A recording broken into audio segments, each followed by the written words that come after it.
Bueno, muy buenas tardes, noches a todos. Espero que todos en sus hogares estén muy bien. Quiero darle la bienvenida a este webinar de hoy, 8 de noviembre, de la Sociedad Colombiana de Pediatría Regional Bogotá. Antes quiero pues, hacer el agradecimiento al fondo financiador que permite que este tipo de eventos académicos se puedan presentar y que todo el conocimiento que se genera de la Sociedad Colombiana de Pediatría Regional Bogotá llegue a más y más y más trabajadores del área de la salud, personal de personas de la sociedad que están interesados en los temas en pro de la infancia colombiana. El webinar de hoy, si quieres, porfa, pasa la imagen, gracias. El webinar de hoy, titulado El buen trato a las niñas y niños, a cargo de Diego Polit. Él es un antropólogo ecuatoriano que pues trabaja arduamente en protección de niños, niñas y adolescentes. Y al final tendremos un conversatorio donde podremos ampliar alguna información y dudas que tengan las personas asistentes, en donde también tendremos la presencia de la doctora Isabel Cuadros, directora de la Asociación Afecto en contra del maltrato infantil. Entonces quiero dar paso a Diego. Muchas gracias por este espacio, muchas gracias por querer compartirnos este tema tan importante para nosotros aquí en Colombia. Muchas gracias, Diego. A ustedes. Bueno, como esto es un conversatorio, entonces yo voy a presentar algunos elementos del buen trato, de lo que yo considero el buen trato, para que queden ahí y más bien después ver en el conversatorio por dónde van los intereses del público. Cuando se habla de buen trato, la pregunta clave es decir, pero bueno, ¿y qué significa buen trato? Porque cada uno de nosotros tiene su propia versión, su propia forma de ver las cosas. Unos dirán una cosa, otros dirán otra. Todavía hay quienes dicen que una palmadita de vez en cuando es bueno. Así es que tenemos muchas versiones de buen trato. Yo quisiera, para comenzar, partir de una expresión de François Dolto, que ustedes seguramente todos le conocen. Ya de hace muchos años, de 1986, pero que creo que sigue vigente. Leo para dar pie a lo que voy a decir. La frontera entre los niños protegidos y los desheredados, entre los mimados y los apaleados, es arbitraria y equívoca. Y esto impide percibir las reacciones de defensa de la sociedad. Busquemos el denominador común de la infancia. Ningún niño, esté bien alimentado o carezca de vivienda adecuada, esté escolarizado, sea el pequeño campeón o el pequeño esclavo, ninguno es tratado como persona. El destino reservado a los niños depende de la actitud de los adultos. La causa de los niños no será defendida con seriedad mientras no se diagnostique el rechazo inconsciente que induce a toda sociedad a no querer tratar al niño como persona desde que nace y frente al cual cada uno se comporte como le gustaría que se comportaran con él. Este planteamiento de François Dolto para nosotros ha sido toda la vida como la orientación clave. Ningún niño es tratado como persona. Y la pregunta que queremos comenzar planteando es, bueno, pero ¿y qué significa ser persona? Porque también muchos decimos, no, yo sí respeto al niño como persona. Entonces tenemos que preguntarnos, bueno, ¿y qué significa ser persona? Y por ese lado entraremos. Ser persona, toda persona, la primera característica fundamental que tiene es que actúa, que en su vida desarrolla una serie de actividades, de planteamientos, de propuestas que lo convierten en un actor, una persona que actúa. Simplemente para ponernos de entrada, no estoy hablando de esos grandes actores de película, de cine, que a todos nos encantan, porque esos son actores que actúan, pero de acuerdo al libreto escrito por otro. Les dan un libreto y ellos son capaces de interpretar ese personaje, pero no son ellos mismos. La actuación en condición de persona tiene como característica fundamental que somos además los autores de nuestro propio libreto. Esa es la clave de la actoría cuando hablamos de persona. Es decir, actuamos. Pero ¿y desde dónde actuamos? La única referencia que toda persona tiene para actuar es actuar con los sentidos propios que tiene, construidos a partir de sus experiencias de vida cotidiana. A la larga, puede que al comienzo no, después un poco sí, pero a la larga todos actuamos guiados y orientados por nuestros propios sentidos. ¿De qué hablo cuando estamos diciendo sentidos? Imaginémonos dos amigos, dos personas caminando por la calle y en una esquina un delicioso olor a pan recién horneado les llena. El uno aspira ese olor y dice, ay, qué hambre que tengo, qué rico que huele ese pan. Y el otro respira exactamente lo mismo, el mismo aroma que el otro, pero su comentario es decir, ay, ¿qué estará haciendo mi abuelita? La misma realidad leída desde distintos sentidos propios.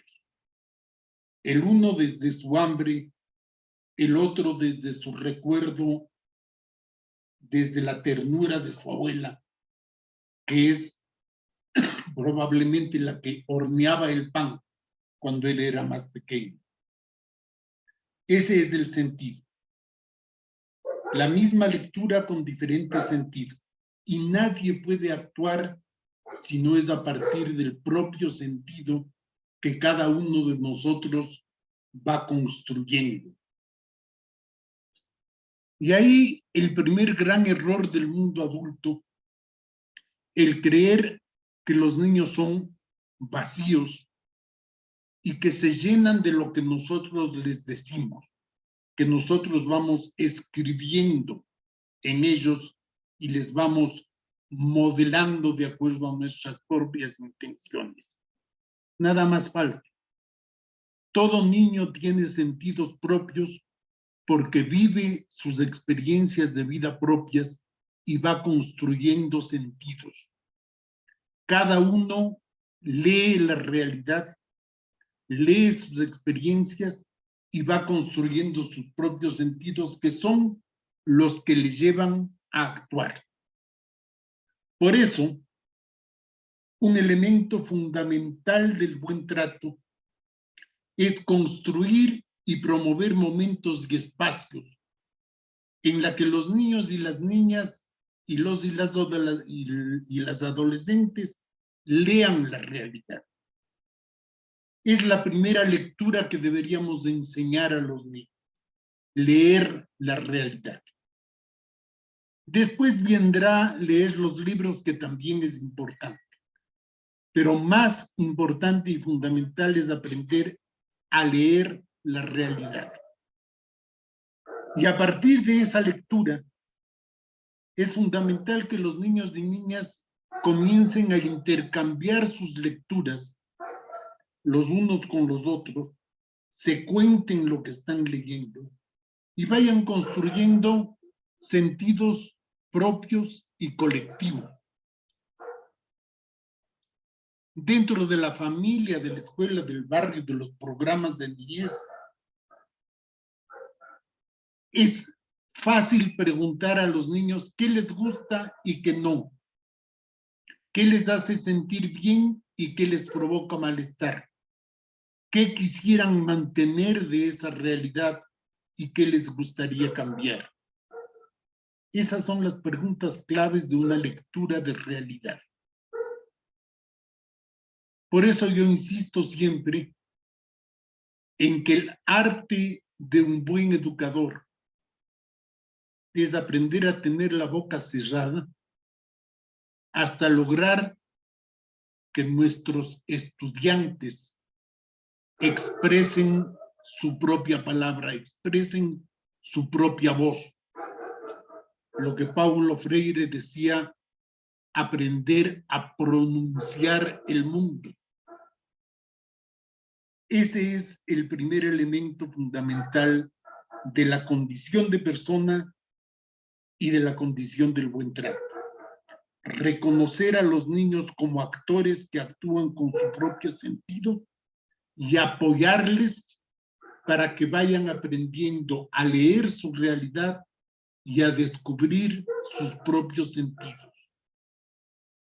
Es fundamental que los niños se vayan apropiándose de su condición de actor. Para poder ser actores, los primeros que tenemos que creernos que somos actores somos nosotros mismos. Y eso solo se logra si impulsamos y apoyamos a los niños para que sean ellos los que lean su propia realidad. Y desde esa lectura, que definan y lleven adelante acciones coherentes con esos sentidos. ¿Qué les gusta, qué no les gusta? Por lo tanto, ¿qué podemos hacer para reforzar aquello que nos gusta? ¿Qué podemos hacer para modificar aquello que no nos gusta? Y así ir construyendo pequeños proyectos de vida. Porque cada una de esas acciones orientada a mantener lo que queremos, a cambiar lo que no queremos, a mantener lo que nos gusta y a intentar cambiar lo que no nos gusta. Cada una de esas pequeñas acciones constituyen un pequeño proyecto de vida. El proyecto de vida no es qué quieres hacer cuando seas grande. El proyecto de vida es qué quieres hacer aquí y ahora, en tu propio contexto y desde tus propias lecturas. Entonces, si apoyamos a los niños para que lean su propia realidad, también tenemos que apoyarles para que vayan construyendo sus proyectos de vida. Porque la otra condición de persona es saber construir proyectos de vida a partir de nuestros propios sentidos. Entonces, cada acción propuesta y llevada a la práctica por los niños desde sus propias lecturas se va articulando con otras acciones en torno a un mismo aspecto de la vida y van construyendo pequeños proyectos cada vez más complejos, más articulados. Niños, actores con sentidos propios y con proyectos de vida propios, pero que no viven solos, viven con otros. Y en esa convivencia con los otros es fundamental que al mismo tiempo que nos damos cuenta y nos reconocemos a nosotros como actores, también reconozcamos a los otros como actores. Esa es la condición fundamental del buen trato. sabernos actores, reconocernos actores y reconocer a los otros como actores. Y entonces, desde esas lecturas y esos pequeños proyectos, comenzar a participar en la construcción de lo que llamamos proyectos de convivencia en los distintos entornos de su vida.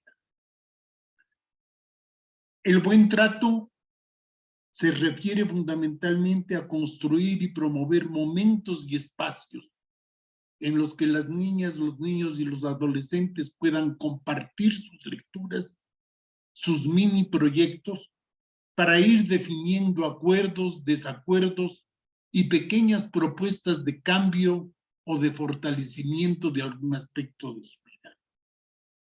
Eso es lo que llamamos un proyecto de convivencia. Es decir, construir espacios de interlocución y construcción de proyectos de convivencia. Esos pequeños proyectos que van saliendo colectivos periódicamente pueden ser evaluados para ver cómo nos está yendo, cómo estamos avanzando o cómo no estamos avanzando. Y en esa periódica evaluación podemos ir reforzando lo que queremos, modificando lo que propusimos para buscar otras alternativas. Es decir, vamos viviendo la vida cotidiana.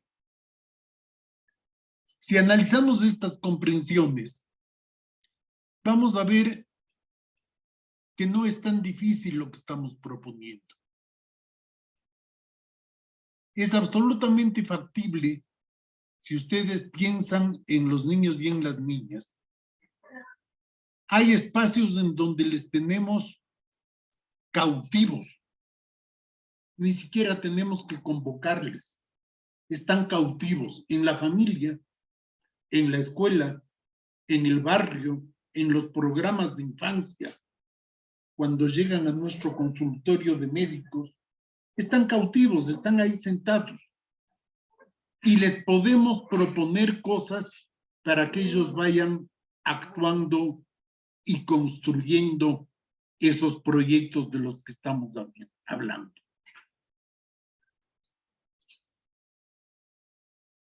Sin embargo, en la realidad, estas propuestas y estas comprensiones de buen trato se chocan con unos comportamientos y comprensiones adultas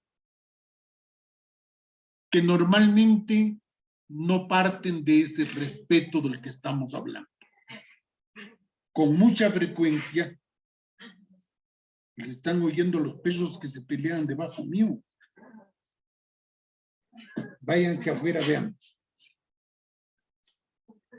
Con mucha frecuencia, decíamos, las acciones del mundo adulto no son reconocedoras. No quiero insistir y reforzar lo que ustedes tantas veces han señalado de las formas de violencia que viven los niños y las niñas en su vida cotidiana. Lo que quiero es aportar con algunos elementos que nos permita entender esas actuaciones, no comprender, porque la violencia nunca es comprensible, pero podemos intentar entender un poco más, sin que eso quiera decir justificar para nada.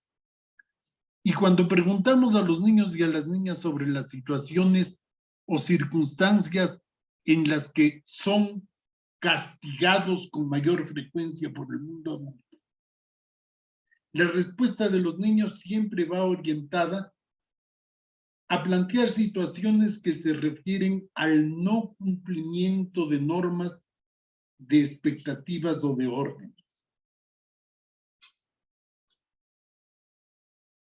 Muchas veces ellos dicen es que me porté mal.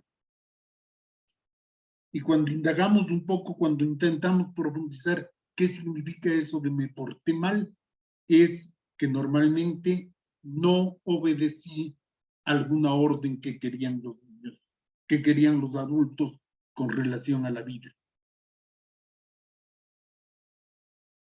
Si ustedes se acercan a las encuestas que se han hecho sobre niños y niñas, y a estas preguntas de con qué frecuencia y en qué circunstancias son castigados con mayor frecuencia, van a encontrarse respuestas como cuando llego tarde a la casa, me castigan por los amigos que tengo, me castigan por el enamorado que tengo, me castigan por no hacer las tareas dentro de casa, etcétera, etcétera. Siempre están de por medio normas que han puesto el mundo adulto. ¿A qué hora tienes que llegar? ¿Con quién te tienes que llevar? Y resumiendo un poco todo eso, en realidad lo que vamos a descubrir es que los adultos queremos que los niños y niñas hagan, alcancen, esperen, necesiten, sientan, les guste y sean como nosotros queremos. Ese es el pensamiento más frecuente del mundo adulto. Intentar moldear a los niños y niñas a nuestra conveniencia, a nuestro deseo y a nuestras expectativas. En el Ecuador, cuando se preguntó a los adultos ecuatorianos qué piensan que es lo más importante que deberían hacer los niños, la respuesta es abrumadora. El 92% de los ecuatorianos adultos mayores de 18 años contestaron que los niños lo primero que deben hacer es obedecer y segundo, ir a la escuela. Esa es la expectativa del mundo adulto. Niños y niñas obedientes y que vayan a la escuela, en donde supuestamente van a aprender cosas importantes. El 69% de los entrevistados en el Ecuador consideran que a los niños y las niñas se les debe decir lo que tienen que hacer, es decir, aprender a recibir órdenes, frente a un 26% que piensa que pueden tomar sus propias decisiones. De nuevo ahí, piensen en lo que decía François Dolto. Con unos adultos que la expectativa que tienen es niños obedientes, no podemos hablar de respeto a la condición de persona. No hay nada que se oponga tanto al desarrollo de la actoría que la pretensión de la obediencia permanente. Porque obedecer permanentemente es siempre actuar de acuerdo a lo que otros quieren, a lo que otros dicen, a lo que otros plantean. ¿Y cuándo voy a actuar desde lo que yo siento y deseo? Obediencia y actoría no son buenos amigos. Pero los adultos queremos que nos obedezcan. Y cuando no nos obedecen viene la violencia. Yo no estoy proponiendo que promovamos niños desobedientes. Lo que estoy proponiendo es que impulsemos actores menos autoritarios, adultos menos autoritarios. En la medida en que los adultos dejen de dar órdenes, los niños dejarán de desobedecer. Y en vez de la orden, ¿qué?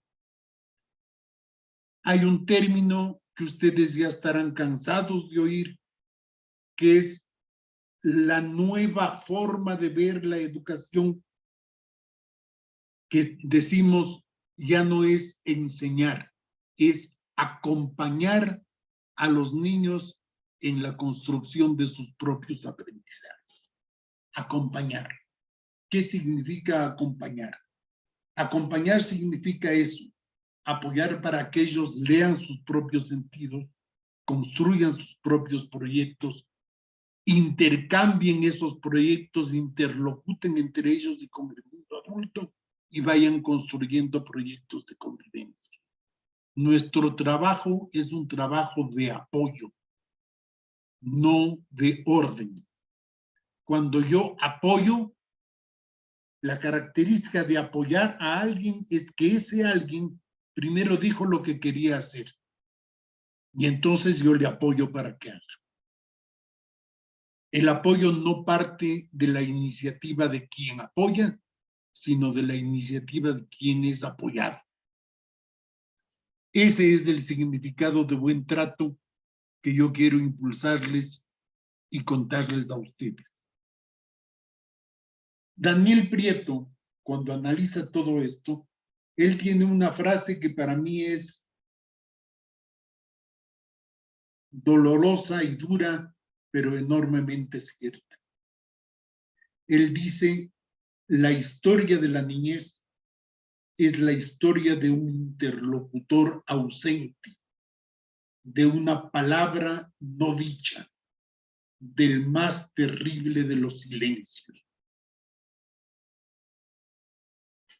El niño es un interlocutor ausente, interlocutor que interlocutamos, que hablamos del uno y el otro. A los niños les decimos lo que tienen que hacer, pero muy pocas veces les preguntamos qué es lo que quieren. A los niños les decimos cómo la sociedad quiere que ellos sean para que sean unos adultos útiles, pero muy rara vez les preguntamos a los niños cómo quieren que sea la sociedad en la que viven para que ellos se sientan felices. Yo siempre cuento de mis primeras actuaciones en el mundo de la infancia. Trabajábamos en el INFA, que es algo así como el Instituto de Bienestar Familiar de ustedes. Aquí es el Instituto del Niño y la Familia, que ya no existe. Pero en esa época que existía, nosotros trabajábamos en un programa que se llamaba de defensa de los derechos del niño. Y vino la presidenta del instituto, que era además la primera dama de la nación, la esposa del presidente. Y nos dijo que ella tenía en la mente una idea que era enseñar a los niños para que amen el Ecuador. Y nosotros muy cultamente le contestamos que lastimosamente no teníamos tiempo para eso, porque estábamos empeñados en intentar construir un Ecuador al que puedan amar los niños, que es un poco distinto. Ese es el sentido del buen trato. Eso es lo que tenemos que ir logrando, pero para eso tenemos que modificar esos parámetros de funcionamiento de la mente adulta, eso que hemos llamado la cultura del maltrato. Tenemos instalada una cultura que es enormemente maltratante. Y maltratante con todo lado. Piensen ustedes en los machismos, los patriarcados, etcétera, etcétera. Siempre la intención del mundo adulto parecería que es obligar al otro a que haga lo que a mí me conviene. Y desde esa perspectiva no podemos construir buen trato. Hay que cambiarnos el disco duro. Pero el problema es que la cultura nadie nos puede dar cambiando.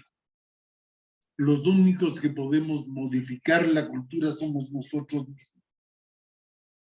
Es un trabajo que comienza por nosotros irnos preguntando cómo cambiamos nuestra mente, que lo que quiere es ordenar. Y el único cambio factible es comenzar poquito a poco, fundamentalmente a dialogar con los niños y con las niñas en todos los espacios de nuestra vida que sea factible, para aprender a escuchar y a apoyar para que ellos puedan en algún momento ser personas. Eso es lo que quería compartir con ustedes y ahora sí, bienvenidas sean los comentarios, las preguntas, etcétera, etcétera. Muchas gracias. Diego, muchas gracias por esa reflexión tan bonita que nos hace en torno al buen trato a la infancia. Y pues quiero darle también una vez entrada a la doctora Isabel Cuadros para que participe con nosotros en este momento. Y quiero comenzar haciendo referencia a algo muy importante que Diego durante todo su conversatorio es como un común denominador y es la importancia de escuchar a nuestros niños, niñas y adolescentes. De hecho, creo que es el foco y la clave de los diferentes puntos de vista que nos compartió es que es clave, es importante, fundamental escuchar la voz de los niños, saber qué es lo que piensan, qué es lo que quieren, saber cómo tiene esta visión de la vida. Y quiero preguntarles, en la experiencia de ustedes dos, ¿qué tanto en realidad escuchamos a nuestros niños? No sé si entra Diego primero. O sea, el Diego. problema es que muchas veces escuchamos mucho, pero hacemos poco caso. Entonces no tiene sentido la escucha. Oímos, pero no escuchamos, ¿no es cierto? Oímos como quien ladra un perrito, ve qué bonito que ladra, pero no hacemos caso de lo que nos están diciendo. Y cuando hablamos de escuchar, hablamos de interlocutar y de apoyar sus propios proyectos. Entonces, lo fundamental, más que escuchar, es respetar al niño en su condición de actor. Sí, yo creo lo mismo. O sea, nosotros tenemos un mundo adulto que no respeta a los niños, que no los escucha. Hay realmente ejemplos dramáticos de esto. Cuando usted tiene un sector de justicia, y no voy a decir que esto es un problema simple, pero que los niños le han contado a alguien que han sido víctimas de abuso sexual y la justicia no los escucha, no los considera un testigo válido. Es como dice acá el amigo de Diego, que el niño es un interlocutor ausente, porque el niño no es un testigo válido, por ejemplo, para la justicia. Pero más allá de eso, uno puede tener ejemplos, inclusive dolorosamente, de psicólogos que dicen que los niños no tienen memoria. Entonces, una persona que no tiene memoria, pues obviamente tampoco puede ser un testigo válido. Por eso me gusta tanto lo que le hemos oído a Diego, tanto de que es un interlocutor ausente, pero también es un testigo ausente. Cuando uno hace talleres con los padres de familia, mi experiencia, y pues aquí tengo que contarles que así lo estén grabando, yo no soy muy popular en los talleres de padres, porque lo primero que cuando uno llega a un taller de padres, le preguntan es que, ¿cómo hago para que me obedezca? Es la pregunta que siempre hacen. ¿Cómo hago para que me obedezca? Pero nunca, por lo menos a mí nunca, alguien me ha preguntado cómo hago para que mi hijo, mi hija sea feliz. Y me gustaría como retomar aquí unas palabras que encontré en un libro de Bruno Weltenheim que me parecieron interesantísimas. Bruno Weltenheim dice que realmente el único objetivo que deberíamos tener en la crianza nosotros adultos con los niños es que tengan un proyecto de vida, el de ellos, no el de nosotros, porque obviamente muchas veces los niños para lograr aceptación o para lograr afecto, pues terminan haciendo lo que ellos querían, sino lo que el adulto quería. De manera que me gustó mucho eso, Diego. No lo había leído nunca en alguien que comenzara hablando de crianza diciendo que el único objetivo era ese, porque en realidad, como no escuchamos a los niños realmente, como no pensamos realmente en qué se podría fundamentar alguna obediencia que los niños tuvieran hacia los adultos, entonces muchas veces los talleres de crianza son esos, y yo me imagino que ustedes, que son la Sociedad de Pediatría, pues seguramente cuando hacen puericultura mucho de lo que también les preguntan es cómo hago para que me haga caso o cómo hago para que coma, que es otra cosa bien complicada. ¿Por qué no damos validez a lo que el niño quiere comer o cuándo está lleno, cuando no está lleno? Eso obviamente quitando lo que todos conocemos de la comida chatarra. Pero aún así tampoco le damos un espacio, ni siquiera en las cosas cotidianas, a lo que los niños nos dicen. A veces antes de que puedan hablar nos lo están diciendo corporalmente. A veces con su llanto nos están expresando cosas.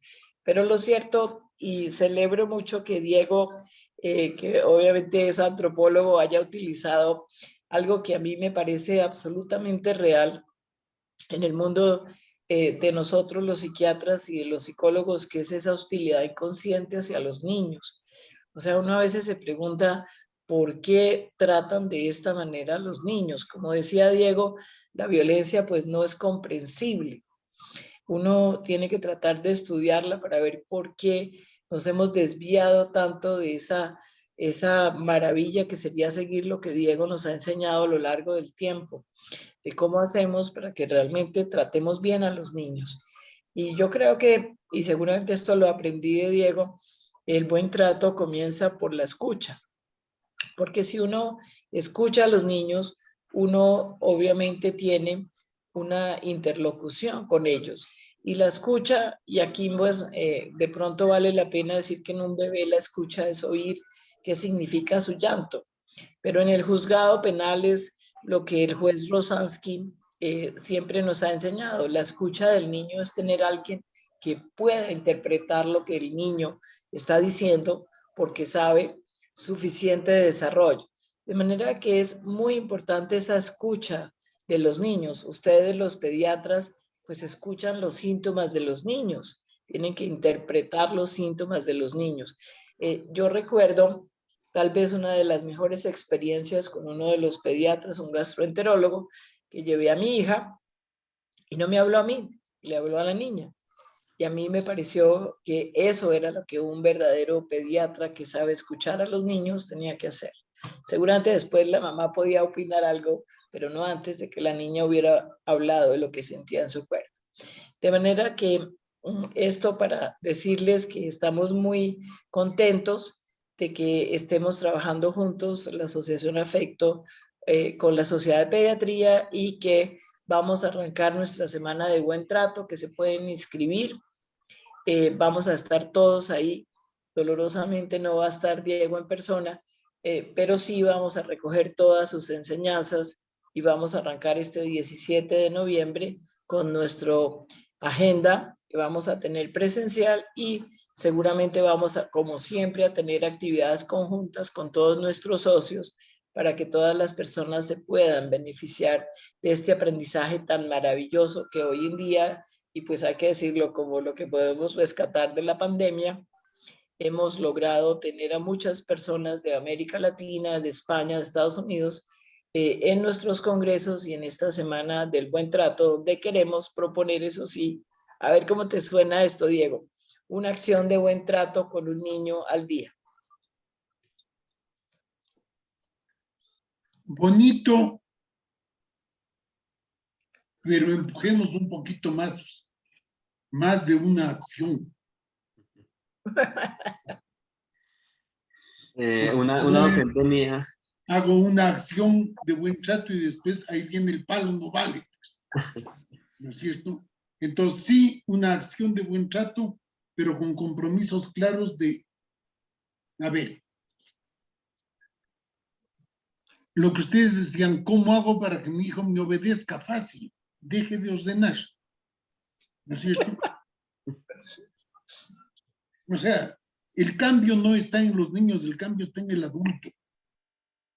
Entonces, empujemos ese tipo de cosas. Lo que tú decías de los pediatras, ¿no es cierto?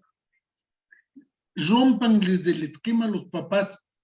Cuando llegue el niño, pregúntenle al niño y hablen con el niño y que el niño cuente lo que siente. Porque siempre recibimos la versión vía papá y mamá, pues. Y entonces ya ves un momentito, ¿a quién le duele la barriga? ¿A usted o al guagua? Entonces, a ver, cuéntame qué te duele, dónde te duele, cómo te duele. Interlocutar con los niños nosotros, eso rompe el esquema ya de los adultos. Simplemente con ese hecho, el adulto se queda pensando, mira, los niños han sabido responder sus propias preguntas, ¿no es cierto? Ese tipo de cosas chiquitas que podemos ir haciendo, ¿no es cierto? Sí, creo que es clave que el buen trato no es solamente en los hogares, el buen trato es en los servicios de salud, el buen trato es en el transporte público, o sea, en todo lado uno tiene oportunidades de ejercer actitudes y actividades donde los niños se sientan valorados realmente, no solamente desde la protección, sino de realidad desde la valoración como ser humano. Y Diego lo mencionaba dentro de su conferencia, cómo esta concepción ha venido cambiando de lo que se considera un niño y la pobre valoración que se tiene frente a los niños, niñas y adolescentes de no considerarlos ni siquiera personas, cuando pues definitivamente tenemos que cambiar esta percepción. Y la cultura del maltrato, como decía Diego, la cultura que tenemos socialmente hacia el castigo físico, hacia ignorar a la voz de los niños, a omitir o creer que son menos, tanto que se les dicen socialmente los menores, cosa que ya sabemos que debemos quitar de nuestro lenguaje refiriéndonos a niños y adolescentes como los menores, porque pues es una forma peyorativa de referirnos a ellos, pero todavía existe esa cultura de maltrato. En Colombia pues tenemos recientemente cambios legislativos en torno a esto, nace una ley en contra del maltrato físico y todos los tratos denigrantes en contra de niños, niñas y adolescentes. Y yo quiero preguntarle a ustedes qué opinan de este tipo de iniciativas legales. ¿Funcionan, no funcionan? ¿Qué ha pasado con esto en la experiencia de la doctora Cuadros? ¿Qué ha visto en términos de maltrato infantil después del nacimiento de este tipo de normas? Sí, yo creo que si tú le preguntas a los niños, y aún yo a veces en los talleres le pregunto a las personas adultas, les digo que cierren los ojos y que evoquen un momento en el cual fueron golpeados. Y las respuestas y lo que la gente evoca siempre es rabia, dolor, desesperanza, impotencia, nunca es una emoción positiva.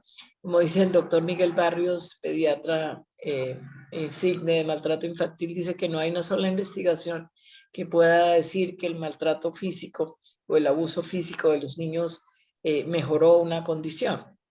Entonces esto es importante de mirar. Yo a veces realmente con cierto cansancio de la discusión de por qué no hay que golpear a los niños, ¿no es cierto?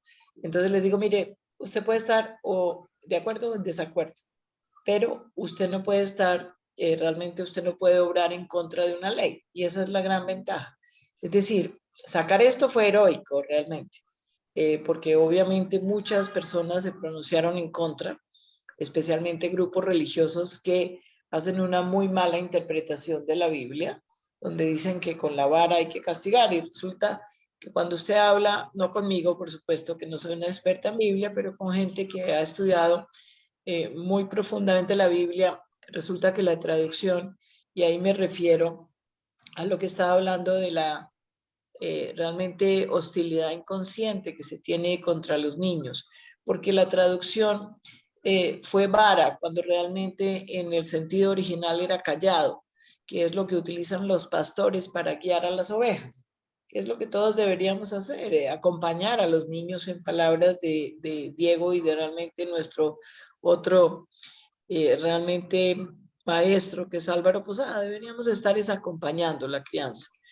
Entonces, en esa dirección, pues uno a veces se cansa de argumentarle y mostrarle cómo la neurociencia nos muestra el daño, el cortisol permanente que los niños tienen alto porque todo el tiempo están angustiados, porque no es solamente el golpe como tal, ¿no es cierto? Es el niño que está pensando, ¿me van a golpear o no?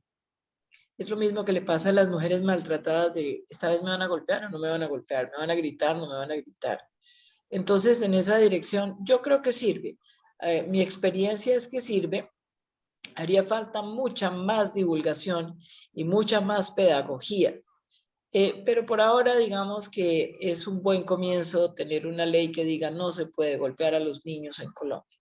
Porque además, el bien protegido ahí, pues son los niños. ¿No es cierto? Es llamémoslo así, el buen trato a la infancia. Todos sabemos que el castigo físico hace daño, no es equivalente y ahí pues hay discrepancias con algunos, pero no es equivalente el castigo físico al abuso físico. Son cosas distintas porque una mamá que golpea o que da una palmada, digamos así, perdió el control, la intención fue corregir, es muy distinta de una madre o un padre que queman, fracturan, matan. Son poblaciones distintas y en esa dirección es distinto. Pero, perdón, lo que sí sabemos y lo que han mostrado todos los que están en el grupo de parar el castigo físico, es que en los países donde se ha prohibido el castigo físico, estamos hablando de los pioneros, los suecos, los noruegos, pues indudablemente el abuso físico se disminuye. ¿Qué quiere decir eso? Que hay algunas personas que si usted les pone una barrera desde lo legislativo, comienzan a contenerse algo. Yo no estoy hablando, y eso hago énfasis de, digamos, el psicópata que asesina al niño. Estoy hablando de una madre y un padre normal, pero que de pronto comienzan a golpear y no paran, o que accidentalmente golpean al niño en una zona peligrosa. Yo recuerdo una paciente, muy buen ser humano, quería a sus hijas, pero un día decidió darle unos correazos y cogió la correa mal y realmente le dio con la villa, lo que todos sabemos es tremendamente peligroso. Usted le puede dar en el ojo, le puede dar en la... Todas esas cosas que ustedes los pediatras también saben. Entonces, ella después se llenó de culpa y le pidió perdón a la niña y demás. ¿Qué quiero decir con esto?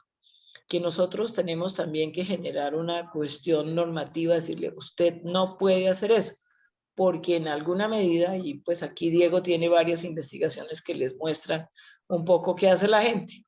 Algunas personas cuando van a los talleres dicen, yo voy a cambiar esto. Algunos logran cambiarlo, otros tratan de cambiarlo, pero el niño que ya está con un entrenamiento a la atención negativa, que es el castigo físico, no hacen caso, entre comillas, y otros que dicen, esto no me sirve y yo no lo voy a usar. Son como, y si mal no estoy, Diego, si recuerdo bien tu investigación, son esas poblaciones, son como 30, 30, 30, más o menos. Entonces, en esa dirección yo sí creo que funciona y yo sí creo que nosotros todos, ustedes sociedad de pediatría, ustedes tienen que tratar de educar, digo yo, tienen. Diego me regañaría, pero sería conveniente que ustedes consideraran educar a todos los padres, tener algo en contra del castigo físico en el consultorio. En cambio de poner telenovelas absurdas, con estereotipos absurdos, deberíamos tener información sobre por qué no golpear. A ver si convencemos a alguien de que no se debe hacer y por lo menos decirle, mire, esto es contra la ley. ¿Sabía usted que en Colombia ya tenemos una ley en contra del castigo físico? No sé, Diego, ¿cuáles son tus observaciones? Siempre he sido menos creyente que mi doctora Isabel de las leyes. No niego de la validez de las leyes, de la importancia de las leyes, pero también creo que es importante tener claro que la ley no crea costumbre. ¿No es cierto? Pensemos en don Silvio Rodríguez. Absurdo suponer que el paraíso es solo la igualdad, las buenas leyes. El sueño se hace a mano y sin permiso, arando el porvenir con viejos bueyes. Tenemos que ser capaces de construir cotidianidad.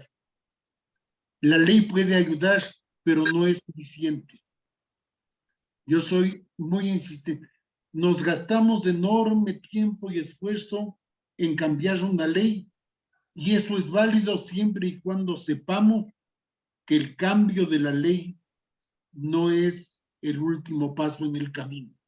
Es recién el comienzo. Tenemos una ley en la cual nos podemos apoyar, pero lo fundamental es construir en lo cotidiano. ¿No es cierto? Esa frase machista horrible, ¿no es cierto?, de ¿para qué se han hecho las leyes? Para ser violadas, ¿no es cierto? Y lastimosamente nuestro mundo latino es enormemente creativo en encontrarse los mecanismos para violentar las leyes. O lo otro, se golpea menos a los niños, es cierto, pero también es muy cierto que ya no se ve tanto golpe en la calle. pero se ve con mucha frecuencia el papá que le coge la mano al niño y le dice, espérate que lleguemos a la casa y vas a ver lo que te pasa. ¿No es cierto? Ya no te pego en público, pero todavía te pego en chiquito.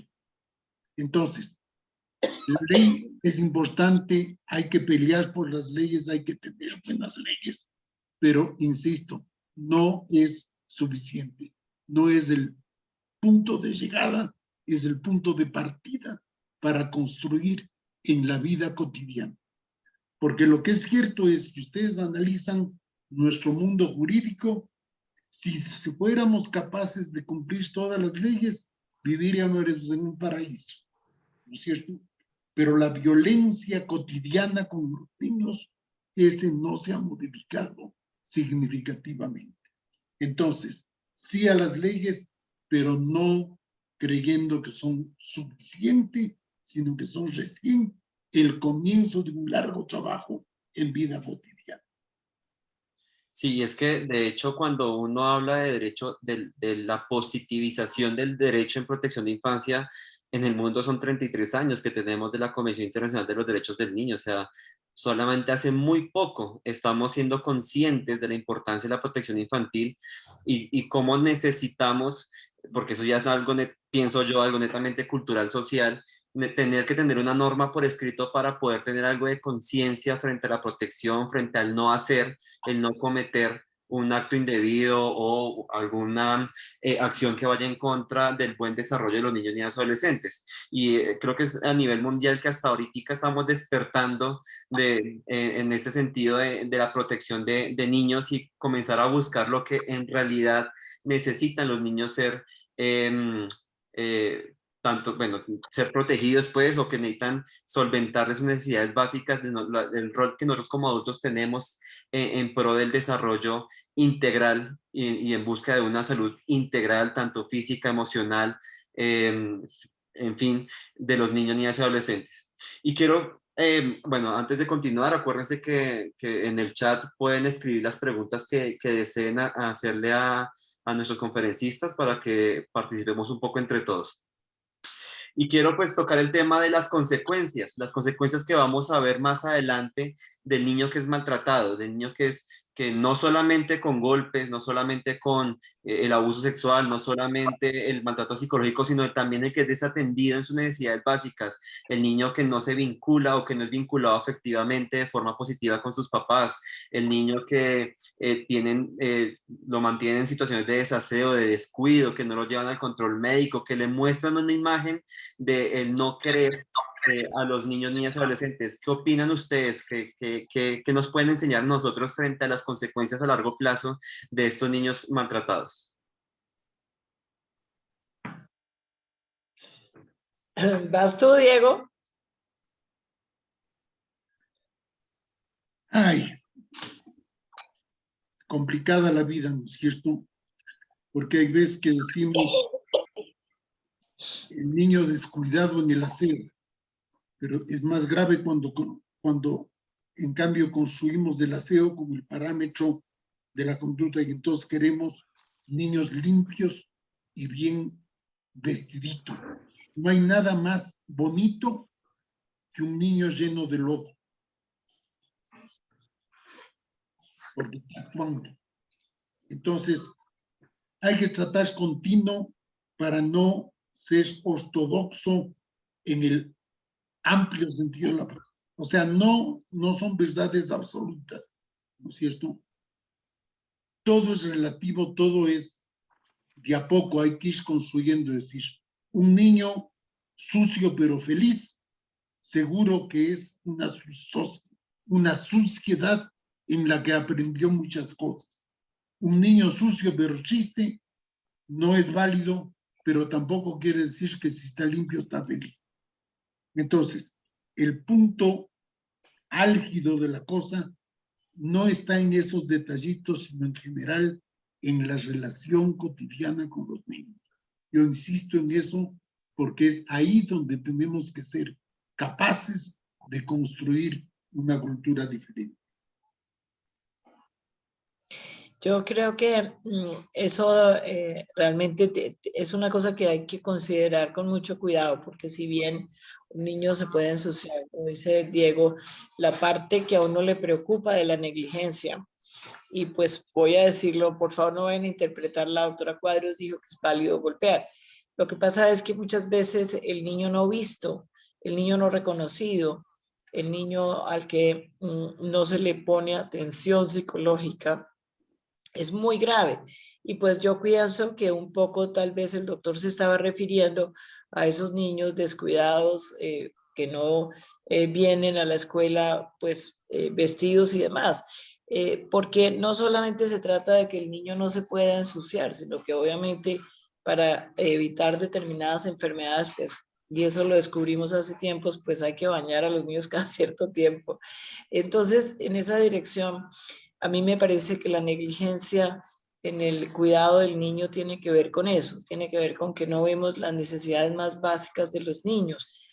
Recuerdo una paciente hace muchos años que no tenía olfato, tenía una anosmia por muchas razones y ella no se da cuenta que ella olía mal por esa razón y la mamá tampoco, que es lo más grave. Y pues realmente esta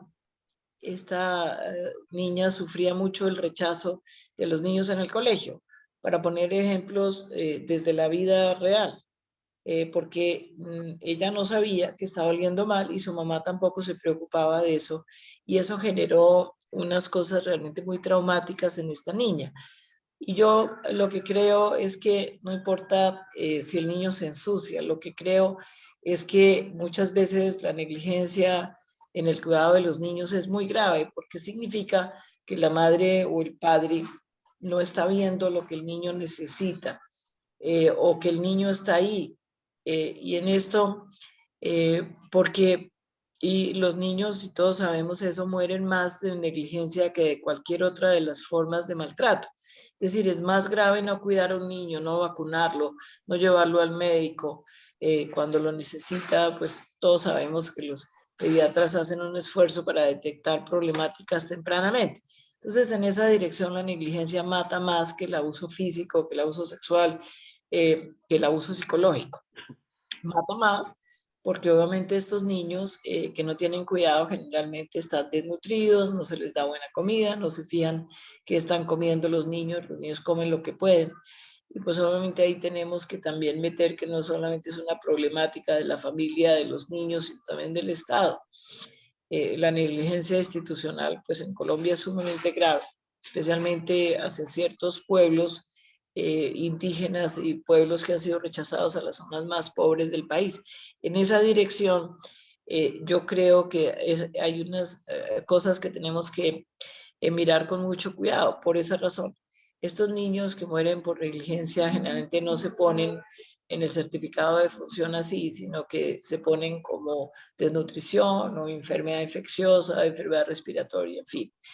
Y en esa dirección, pues yo creo que está muy bien que el niño pueda jugar y que aprenda mucho de lo que dice Diego, pero también tenemos que mirar el otro lado de la situación, y es el niño no visto, el niño no cuidado, a quien no se le invierte energía psicológica.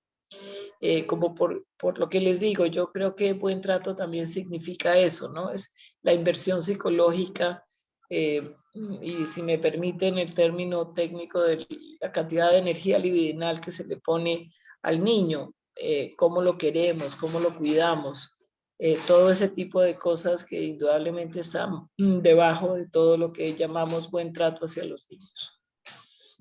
Muchas gracias. La doctora Barreto en el chat nos escribe: recientemente tuve la oportunidad de preguntar a un grupo de personas, de personas, de personas de la salud, perdón, sobre la percepción del castigo físico en su infancia. Todos lo recordaron. La mayoría lo recordó con risa y casi un 40% lo consideró necesario en su crianza. La pregunta fue: ¿es probable que lo usen para la formación de sus hijos o lo recomienden a los padres que asisten para ser aconsejados? ¿Nos acompaña la violencia estructural naturalizada? Yo le quiero hacer una reflexión a la doctora Barreto.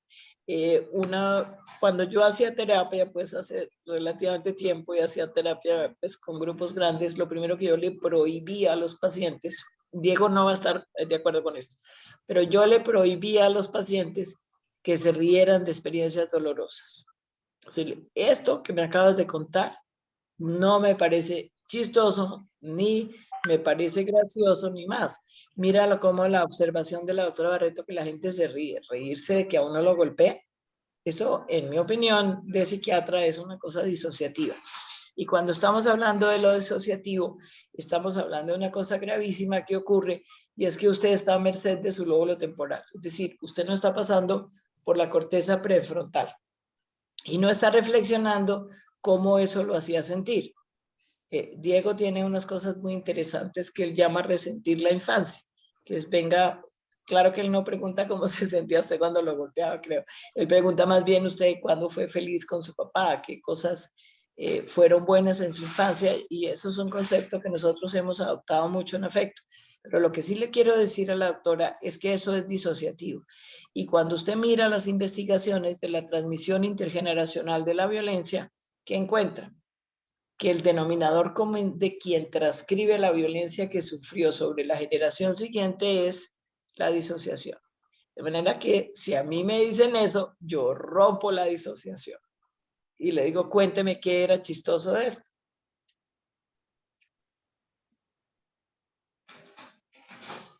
Bueno, que tengo una pregunta para ir finalizando. Em, Obviamente, pues creo que a todos nos tocó de alguna forma todo el aislamiento por la pandemia del COVID-19, y sabemos que las repercusiones frente a niños y adolescentes, dado por el aislamiento estricto que tuvieron durante meses y meses, y la ausencia de la asistencia en el ámbito escolar, convivir con padres que ejercían maltrato, o por ejemplo el hecho de estar en convivencia tan cerrada tanto tiempo, comenzaron a aparecer eventos de maltrato en pues en la cotidianidad de los niños.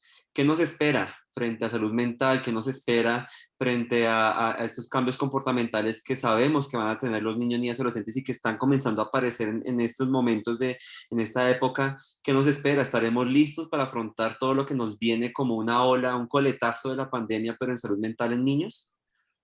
Ya hay mediciones que están mostrando, yo me atrevería a decir en varios países del mundo, conozco la investigación en Estados Unidos, de que la pandemia fue realmente muy, muy lesiva en términos del aprendizaje de los niños. No aprendieron casi nada, por un lado, la mayoría.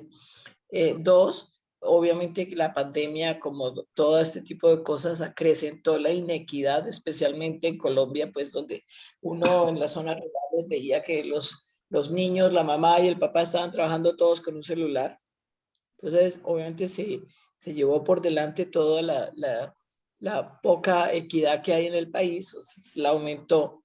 Pero además de eso, mostró que el detrimento en la salud mental de los niños fue muy grave. Y si tú quieres que yo te diga qué creo, pues en Colombia no hay con quién atender los problemas de salud mental de los niños. El doctor Roberto Chaskel, alguna vez, pues ustedes todos lo conocen, yo creo que uno de los más importantes psiquiatras infantiles del país, alguna vez en un congreso de ustedes, los pediatras, les dijo, mire, yo creo que ustedes tienen que comenzar a hacer cosas, porque es que no hay con quién atender. Hay psiquiatras infantiles, y mal no estoy, hay 70, 80 psiquiatras generales, hay 1000 y pico, 1200, 1300. No es un problema tan sencillo como están diciendo de cambiar el sistema de salud. ¿Con quién se va a hacer eso? Y si nos lo ponen más estricto en términos del abuso sexual, la falta de entrenamiento de los psicólogos, de los psiquiatras, de los pediatras, con todo respeto, como dicen los políticos por ustedes, es brutal. O sea, con relación a la problemática de maltrato infantil, de problemas de salud mental, del niño deprimido, el niño ansioso, los niños con trastornos de hiperactividad o niños que están ansiosos por todo el cortisol que les toca liberar la situación familiar. Entonces, realmente es un problema muy, muy grave, y que vamos a sufrir las consecuencias, en mi opinión, a largo plazo. Niños que realmente a veces se podían escapar del maltrato en la casa, ya no podían ir al colegio, ya no podían ir a contarle al profesor. De hecho, ustedes vieron que hay un aumento significativo de las denuncias de abuso sexual en Colombia. Entonces, todo eso, y como les digo, no creo que esto, y no, ya hay información de que no pasó solo en Colombia, está pasando a nivel mundial, y oh sorpresa, dentro de esa hostilidad inconsciente de nosotros los adultos por los niños, pues obviamente no hay ni siquiera con quién atender la problemática de salud mental de los niños y las niñas, los adolescentes. No, doctora Cuadro, eso es cierto, o sea, no tiene que pedir excusas porque hay que aceptar que los pediatras no estamos entrenados normalmente ni para hacer atención en salud mental de niños, niñas y adolescentes y tampoco para detectar el maltrato, porque no es una cátedra que nos den en las universidades, muy pocos programas, estamos sensibilizados a la detección del maltrato y a la atención de esta población en particular, la Universidad Nacional con el doctor Barrios, la Universidad de los Andes ahora con la rotación que tienen en Clínica Infantil con Subsidio, pero de resto una cátedra fundada en maltrato infantil no lo hay, no estamos listos para eso, y eso es un llamado que sí se debe hacer de la Sociedad Colombiana de Pediatría Regional Bogotá, a comenzar a mover y transformar un poco la educación que tenemos como especialistas en niños, niñas y adolescentes, y darnos cuenta que más allá de la organicidad, también hay un componente emocional que hace parte de la integralidad de los niños y que como especialistas debemos también estar preparados para hacer esta atención. Entonces, yo comparto su pensamiento, doctora. Y es algo que hemos comenzado a manejar en la sociedad. Estamos haciendo unos diseños de unos estudios porque sí queremos comenzar a influenciar en los PEMSON a nivel Colombia de los programas de la especialización en pediatría. Hay una pregunta que quiero dirigirle a Diego y que nos escriben en el chat. ¿Cuál es el principal papel de los profesores en el buen trato a la infancia?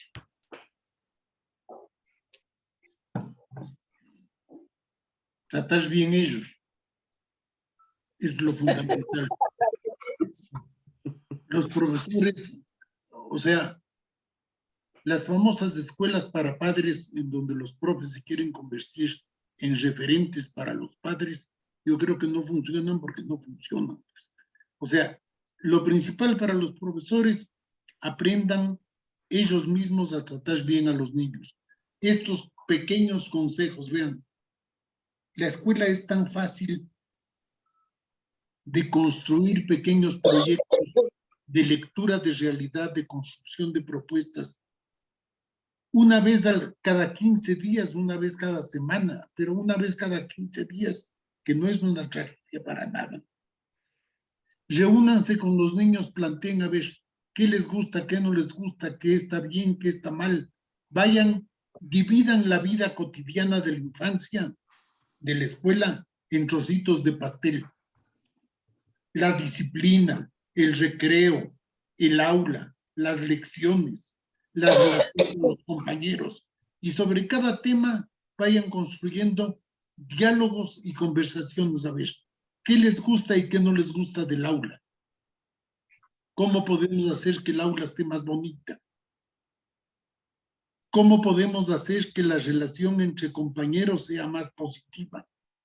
¿Qué les gusta del trato que yo les estoy dando como profesor? ¿Qué les gusta de las lecciones y qué no les gusta? 10,000 cosas. ¿Qué les gusta de la disciplina y qué no les gusta? Pequeñas cosas que podemos ir generando lectura para que ellos vayan construyendo pequeños proyectos. Ese es el rol fundamental de los profesores. Relacionarse desde la perspectiva de yo me relaciono con personas. Lo importante son las relaciones. Vean, lo que más extrañaron los niños en la pandemia es la relación con sus amigos. Es cierto que dejaron de aprender muchas cosas, pero yo no creo que dejaron de aprender tanto en eso. Y vivo enormemente preocupado, por no decir horrorizado, de que al regreso al aula sea ahora recuperemos el tiempo y nos convertimos en dadores de información más de lo que éramos antes. Los niños lo que más extrañaron fue la relación con sus amigos. Reforcemos eso, trabajemos en eso, reforcemos la relación con los amigos y a partir de eso todas las lecturas y todos los aprendizajes que quieran. Los profesores tienen la enorme responsabilidad y la enorme posibilidad de que son los que en la práctica más conviven con los niños y pueden construir mejor el buen trato que cualquier otro. No se conviertan en profesores de los padres, porque no somos, ni como profesores, ni como padres estamos para eso, ¿no es cierto? Esfuércense en relación con sus propios estudiantes y en trabajar con ellos todo esto de las lecturas de la realidad y de la construcción de pequeños proyectos de convivencia y de vida. Ese es el gran rol de los profesores. Una observación para todos los pediatras, un saludo muy especial a la doctora Olguita Vaquero, que es una especialista en prevención de accidentes, que yo digo, eso también es buen trato en la conferencia que yo hago un poco aterrizada a tierra, eso qué significa buen trato a los niños. Nosotros siempre mencionamos el trabajo de la doctora en prevención de accidentes, que en mi opinión es el mejor que hay. Y buen trato también es prevención de accidentes.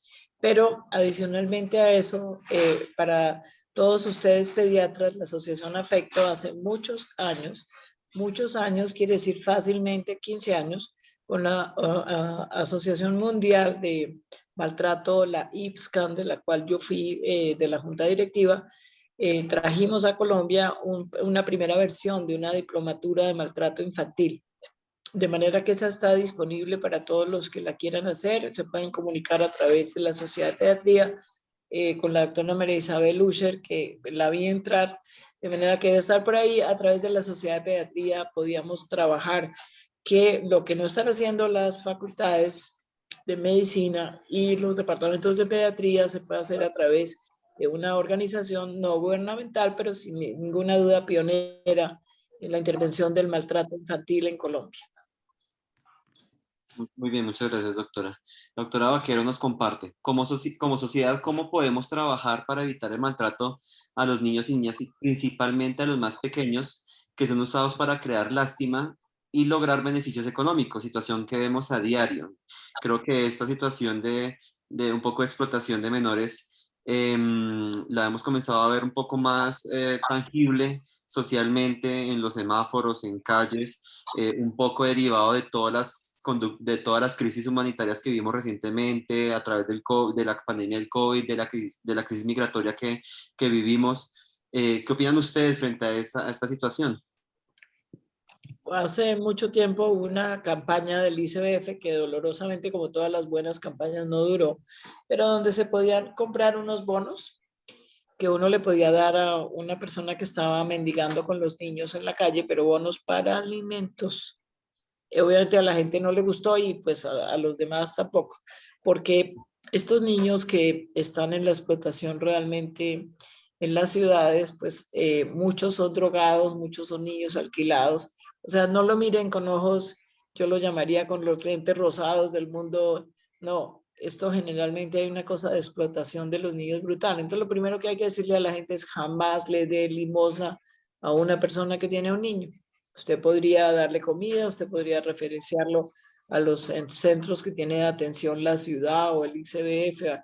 Ahí realmente hay bastante recurso, afortunadamente, pero jamás le dé dinero en efectivo porque lo único que estamos fomentando con eso es el alquiler de los niños para mendicidad.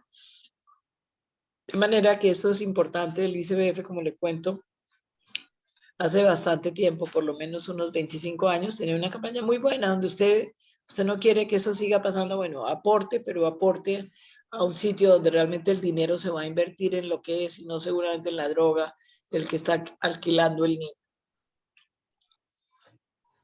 Muy bien. No sé si hay alguna, así. Entonces, Victoria escribe en el chat. Es sorprendente la disociación cognitiva que viven muchos padres frente a lo que es buen trato y maltrato. Enseñan permanentemente respeto a los adultos, respetar al vecino, al anciano, etcétera, pero la relación con los niños no se reconoce como merecedora del mismo respeto. Es Doctora Vicky, buenas noches. Qué rico saber que está ahí.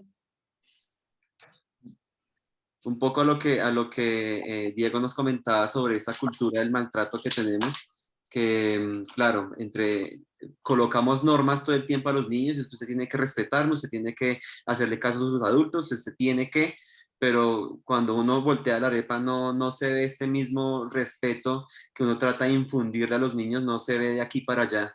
Y creo que eso hace parte del cambio generacional que tenemos que hacer frente a esta cultura del maltrato en el cual estamos inmersos.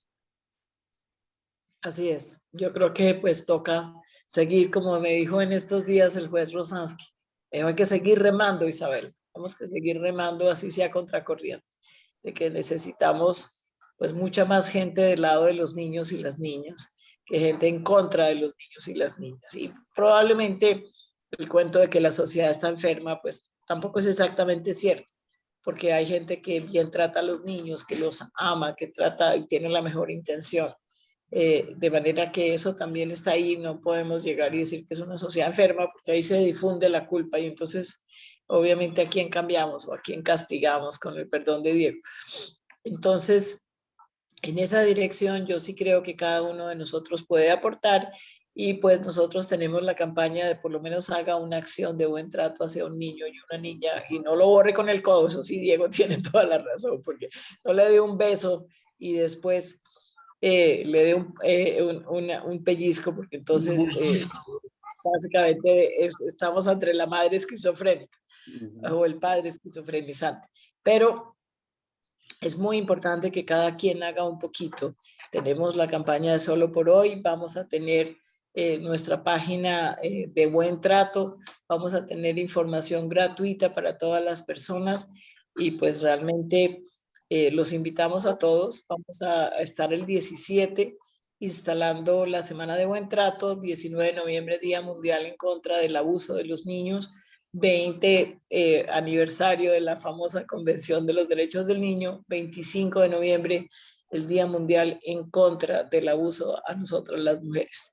De manera que tenemos mucha información, tenemos muchas organizaciones, Educalidad, Proyecto Camino del Uruguay, el Grupo Español de Madrid, el Grupo Catalán, en fin, tenemos muchas organizaciones que se están sumando, la Paniamor de Costa Rica, por supuesto ustedes, la Sociedad de Pediatría, en fin, yo creo que tenemos que ir juntando esfuerzos y yo creo que ha sido un año muy productivo en términos de la información que logramos realmente emitir para toda América Latina. Mil gracias a ustedes, Sociedad de Pediatría. Muchas gracias, doctora Cuadros. Y pues para terminar, quisiera que ambos nos compartan una idea que nos quieran de verdad infundir en nuestros corazones y que nos llevemos para la casa esta noche en torno al buen trato. Diego, a ver. Lo que decía Isabel es cierto. Yo en el trabajo con los adultos toda la vida, la pregunta obsesiva es: recuerda una situación de tu infancia en la que fuiste feliz, no en la que te maltrataron, eso es fácil, no, en la que fuiste feliz. Y lo que único que quiero compartir con ustedes es, de las 10,000 respuestas que he recibido, porque trabajé con muchos adultos a lo largo de mi vida, nadie nunca me respondió que fue feliz obedeciendo. Siempre fue feliz cuando tuvo la oportunidad de hacer algo desde su propia iniciativa y hubo un adulto que le acolitó en eso. Convirtámonos en cómplices de la actoría de los niños. Obsesionémonos en dar menos órdenes y en hacer más preguntas, pero no la pregunta inquisitiva, no, la pregunta ¿qué te gustaría? ¿Qué no te gustaría? Y en relación conmigo mismo, ¿no es cierto? Porque el cambio comienza por mi propia relación con los niños y con las niñas. El sueño se hace a mano y sin permiso. Eso. Nosotros tenemos una campaña que hace mucho tiempo diseñamos en la Asociación Afecto, que se llama Solo por Hoy. Y entonces le decimos a las personas que hagan pequeñas acciones, un poco con la idea de que mañana se vuelva a decir lo mismo, que el cambio de comportamiento sea gradual. Y aquí estamos diciendo Solo por Hoy, oiga a los niños, escucha a los niños, enséñeles con amor y con respeto, créales cuando hablan de abuso sexual. Y eso fue diseñado, imagínense el tiempo, en la primera alcaldía de Antanas. Entonces, en esa época todos estábamos en la línea de que no se utilizaran armas de fuego, que además, Olguita lo puede decir, son peligrosísimas. En los sitios donde hay armas de fuego siempre hay accidentes con los niños.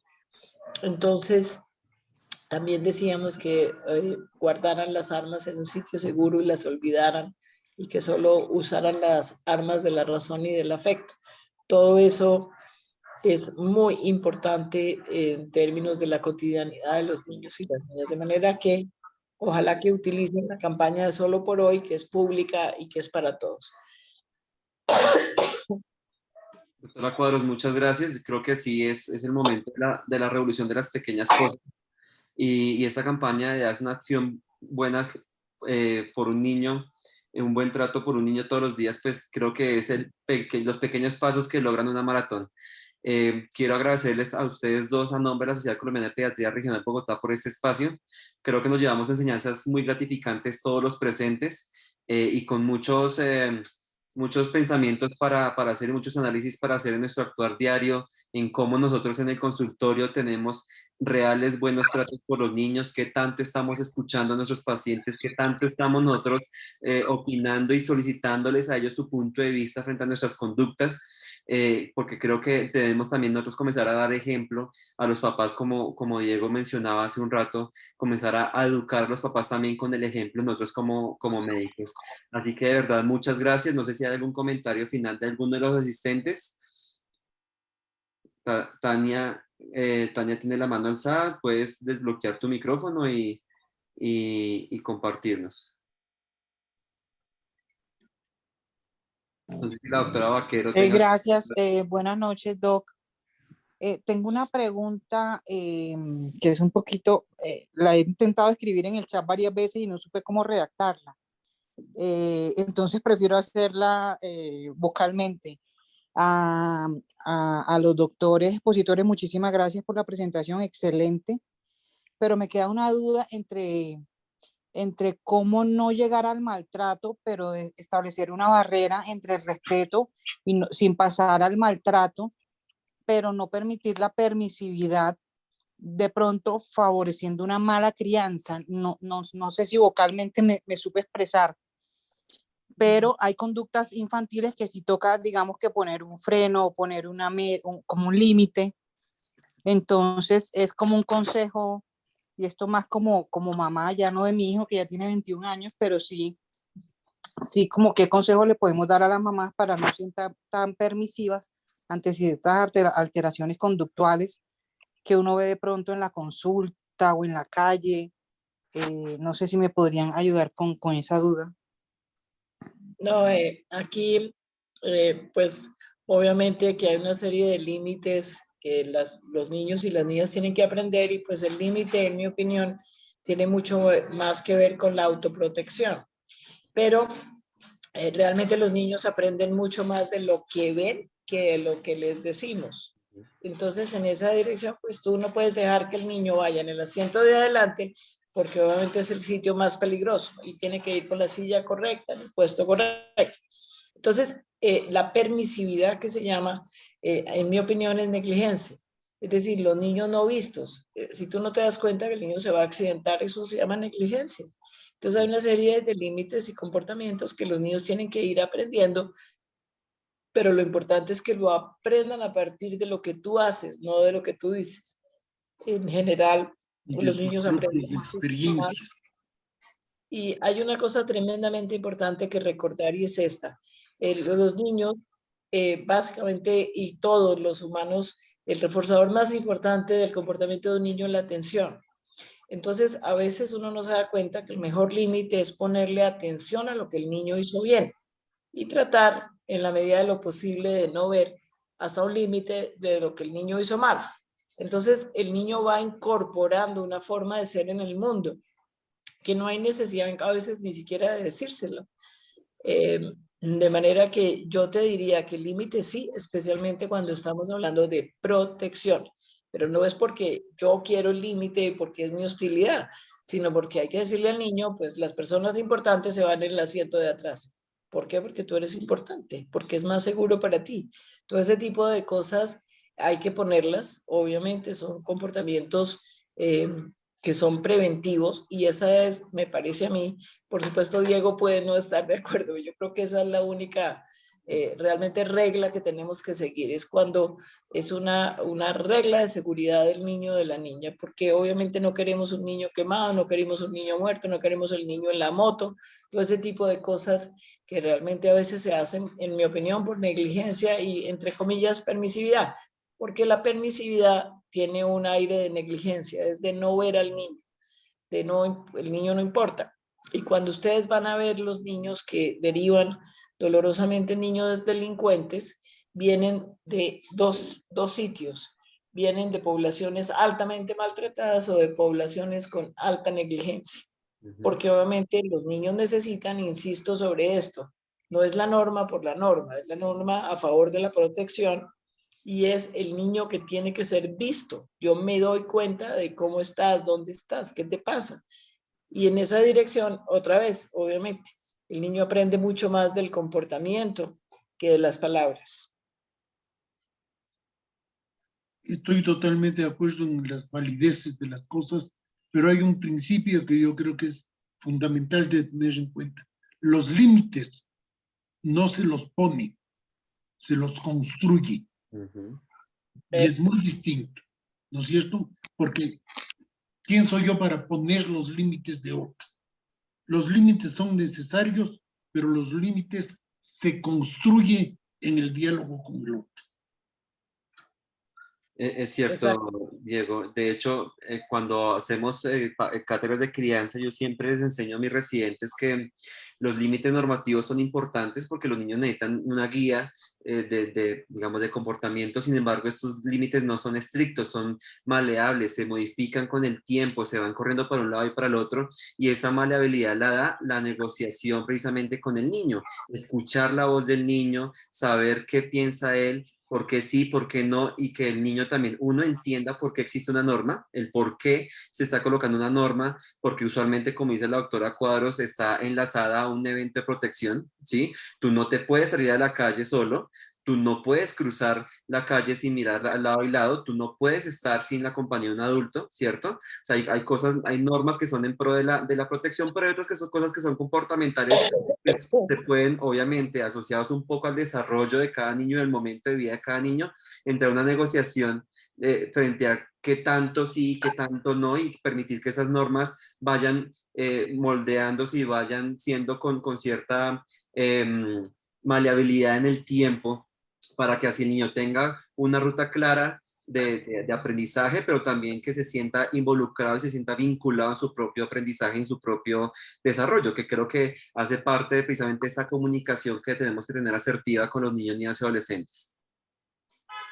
Yo corregiría un poco el lenguaje cuando le enseña a sus residentes y les pondría, es conveniente que, porque, y sobre todo aquí esta parte, digamos, de no generar en cierto tipo de niños con oposición, es muy importante que el lenguaje construye la realidad. Entonces, yo diría es conveniente que, por un lado, y por el otro lado, eso que nos ha enseñado Diego es tremendamente importante de la negociación con el adolescente. Porque usted, cuanto más trata de imponerle las normas al adolescente, menos las interioriza. Entonces, esa negociación que se debe hacer con el adolescente de dónde y de la, llamarían algunos co-construcción de la norma es tremendamente importante. ¿Cómo vamos a construir esta norma? Pero eso sí, si la norma se pone para los niños y para los adolescentes, entonces también hay que ponerla para el adulto. Porque no podemos decir, tú no puedes manejar borracho y el papá llega borracho a la casa. ¿No es cierto? Etcétera, etcétera, etcétera. La educación con el ejemplo. Así es, muchas gracias, doctora, y es muy conveniente que aprenda también yo en esta charla, porque aquí todos aprendemos permanentemente, ¿verdad? Muchas gracias. No sé si hay algún comentario final de alguno de los participantes del webinar. No sé si la doctora Vaquero tenga algún comentario. De lo contrario, agradecerles de verdad a todos, a ustedes dos por este espacio. Bueno, dice, gracias por dar estructura a este tema conductual, según dice José Alejandro Murcia. Quisiera oír la mirada del doctor Albarracín y de la doctora Cuadros sobre la situación de los emberas.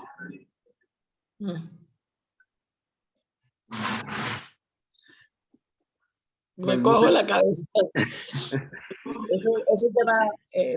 Es un tema muy complejo, doctor. Para hablar de eso es una cosa realmente aterradora. O sea, Hay mucha negligencia por un lado, pero hay negligencia con los niños, hay negligencia del Estado, hay alcoholismo, hay violencia. Realmente, mire, no hay una solución o una posición simple para un problema tan complejo. Soluciones simples para problemas complejos muestran estupidez, en mi opinión.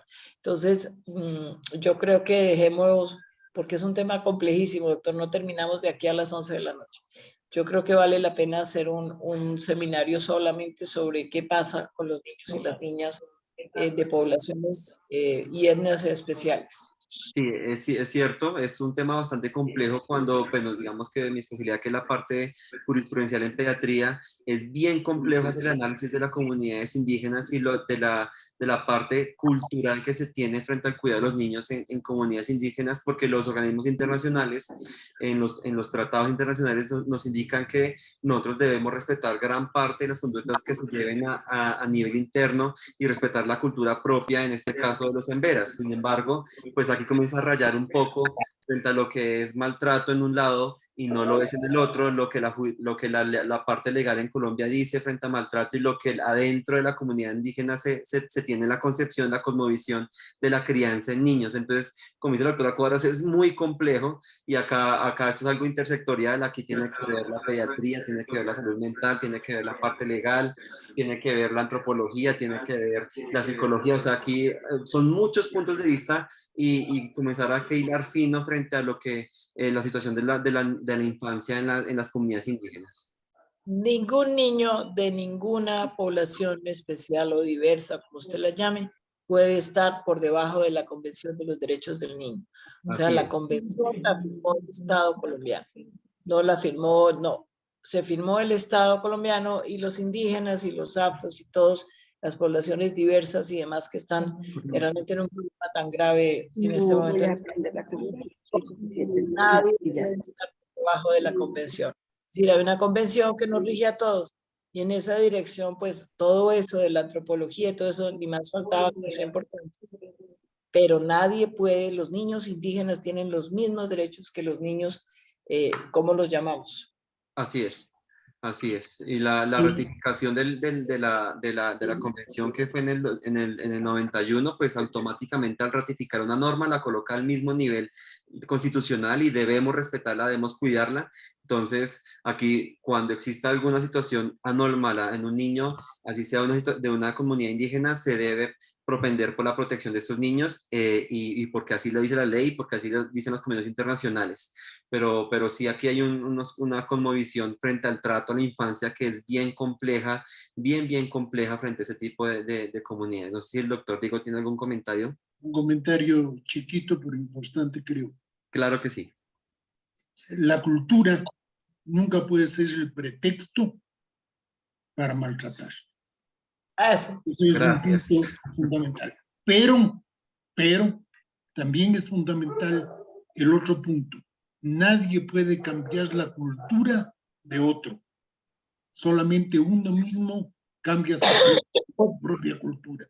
Entonces, con los grupos indígenas, con las nacionalidades indígenas, hay que lograr cambios, pero hay que lograr cambios con ellos. No para ellos, no sobre ellos, sino con ellos. Si no se logra ese proceso de con ellos construir una nueva cultura, nunca vamos a lograr avanzar. Así es. Muchas gracias, Diego. La doctora Vaquero tiene la mano alzada, la invito a esto. Gracias. Muchas gracias, Juan David, doctor Polit, doctora Cuadros. Excelentes reflexiones, como lo digo, y realmente muy importante que nosotros como pediatras, como sociedad, como profesores, todos tenemos una responsabilidad. Ahorita que oía al doctor Diego, pensaba en por qué uno hace cosas en la vida o no las hace, y realmente es cuando lo involucran a uno en esas cosas. Y si es pedir la participación de los niños, convocarlos, realmente hace la diferencia en una sociedad. Claramente el buen trato debe nacer desde el hogar. Todos tenemos una responsabilidad y a los niños tenemos que darle la oportunidad de participar y de esa forma yo creo que lo logramos y pues es una responsabilidad de todos. Escuchar y creer en los proyectos de los niños hace la diferencia. Y eso es desde el hogar, en el colegio, en la universidad, en los colegas, en los que van más abajo de uno, en los que van avanzando y lo van a reemplazar a uno. Yo creo que hay que escucharlos y hay que creer, y ese es el buen trato, no solo a la infancia, sino el buen trato entre todos los seres humanos. Y muchas gracias, doctora Cuadros. Claramente la seguridad infantil es buen trato a la infancia. La seguridad infantil tiene una línea entre si es negligencia o no, y ahí tenemos una gran responsabilidad, y es enseñar. Porque claramente si yo no le he enseñado a una mamá, no le he enseñado a un profesor, no le he dado unas herramientas, de pronto juzgamos muy rápido que es maltrato infantil porque de pronto sufrió, pues no sé, una intoxicación, una quemadura. Yo siempre me doy la oportunidad de que lo que primero tenemos que hacer sea enseñar por qué ocurrió y aprender. Tristemente, muchas veces aprender de todo lo que está ocurriendo. Solo quería darle las gracias, doctor Juan David. Excelente webinar, y son reflexiones para toda la vida y para nosotros muy importantes para nuestros pacientes. Gracias, doctor Polit, y gracias, doctora Cuadros. Doctora Vaquero, muchas gracias. Bueno, entonces quiero, para culminar, pues de nuevo, agradecer a ustedes dos por este espacio. Definitivamente nos llevamos muchos aprendizajes esta noche. Quiero invitarlos a todos los asistentes a continuar participando de los diferentes webinars que la Sociedad Colombiana de Pediatría Regional Bogotá viene preparando semana tras semana. Dentro de poco, el 24, 25, 26 de noviembre, tenemos el Congreso Nacional de Residentes de Pediatría, donde afortunadamente el tema escogido por los residentes es salud mental en niños, niñas y adolescentes. Y quiero extender la invitación que la doctora Cuadro nos realizó para la participación de forma activa en la Semana del Buen Trato, que creo que pues, la información la podemos encontrar en todas las redes sociales de la Asociación Afecto, para que por favor entremos, busquemos, nos inscribamos y participemos de forma activa para seguir construyendo conocimiento en torno a la protección y al buen trato a la infancia. De nuevo, muchas gracias para todos y espero de corazón que pasen una muy buena noche todos. Muchas gracias. Gracias a ti también. Que pasen muy buena noche. Hasta luego.